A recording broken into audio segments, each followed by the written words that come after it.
A new limited time map in Genshin Impact. You know what that means. Let's flip this wonderful origami fairy tale land on its head and get to exploring out of bounds. First up, we're going below the map. Surprisingly, this place has a lot of depth to it. Can't use portable waypoints, so we're doing this old school by only updating the character's respawn point when absolutely necessary. That way, I can always start back atop this cliff whenever I mess up. Look at how far down that water is. That's a pretty big stone wall. Surely there's a way around it. I'm very close to the Paimon barrier, so I don't have too many options available. The map structure from below is very similar to Liyue's, with Xiao's ability to regenerate stamina in the air, and all these rocks to cling to, shouldn't be too hard to traverse. Look at those guys up there. That's bright. We've arrived at the water's edge. It almost looks like there's something down there, what with all those purple clouds. Alright, let's update the respawn point before going down, because I am 99% certain this is going to result in a void out.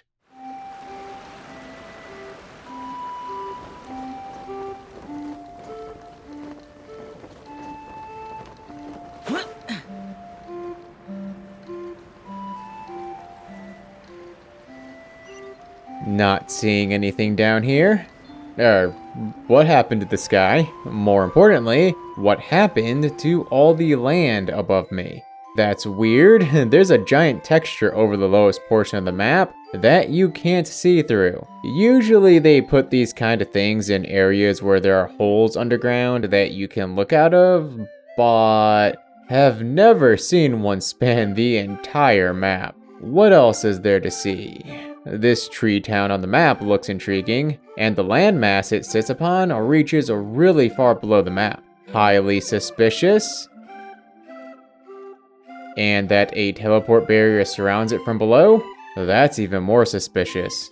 Well, that about wraps up exploring below the map. This section, the forest, is all that's available on day 1 of the event. Still, wouldn't it be nice to explore the other sections? You know, all these spots on the map that are locked down by a Paimon barrier? I think so too. So, let's get to exploring.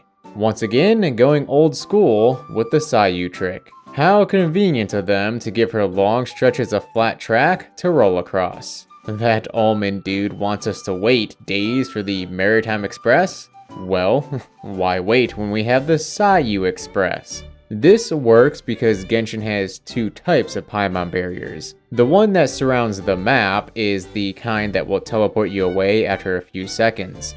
But when it's simply sealing off a future playable area, then it will never teleport you away. It's extremely tedious to explore like this, as you have to constantly log out and back in, but it can also be kind of fun. You'll understand in a moment. First destination, the castle. How about we explore the area ahead of us later? How about we explore the area ahead of us later? How about we explore the area ahead of us later? It really seems like there's supposed to be a bridge here, but there isn't. Take one for the team, Xiao. Explore the area ahead of us later. How about we... Circling around to the northwest of the castle, another station comes into view. That'll make reaching the next stop a cinch, but for now, into the castle we go. Conveniently, a nearby staircase leads up into it. What a cool little town inside. Climbing this is going to be a pain, potentially even impossible, given I only have 1 second to input commands before Paimon seizes control of my character. Maybe I can use that to my advantage?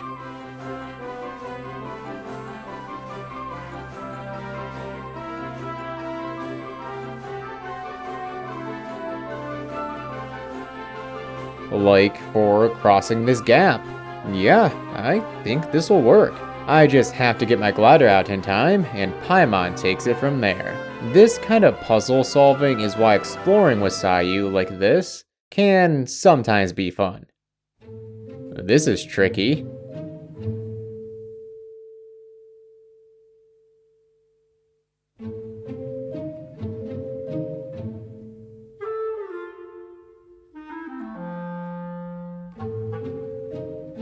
I need to climb up to that window, but it's impossible because Paimon is making my character walk east. Not only that, but the walls inside can't be climbed.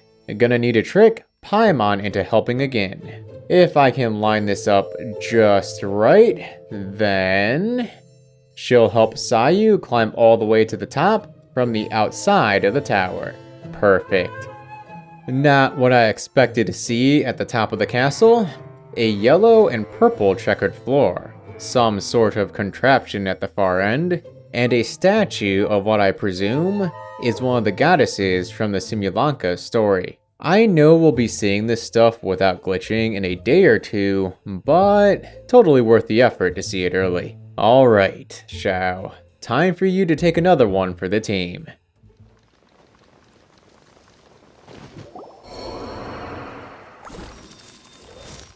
Paimon will walk us to the tracks, and then we're off to our final destination.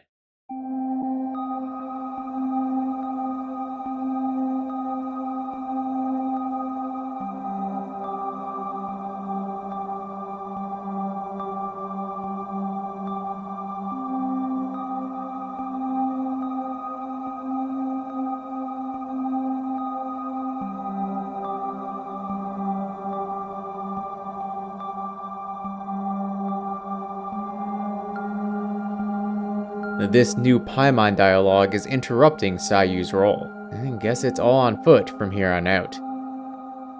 Well, from here on out didn't last very long. Surely there's something here, right? I'm barely into the last section.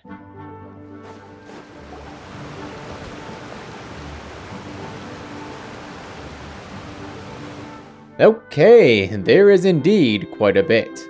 All of these floating land masses and buildings within the fog.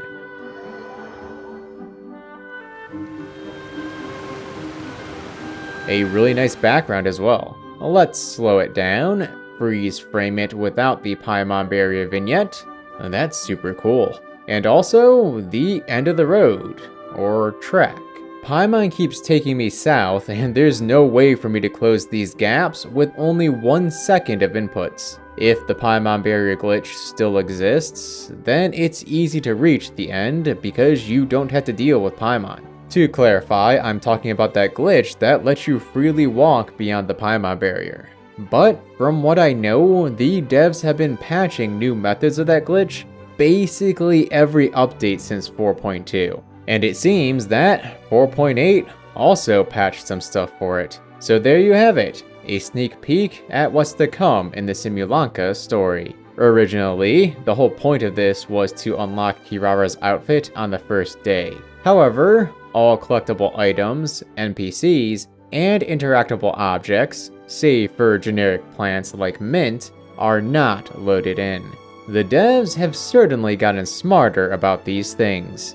If you enjoyed the video, do make sure to subscribe and follow me on Twitter at Musashiden for more odd finds like these. This is Musashi, signing off. Till next time.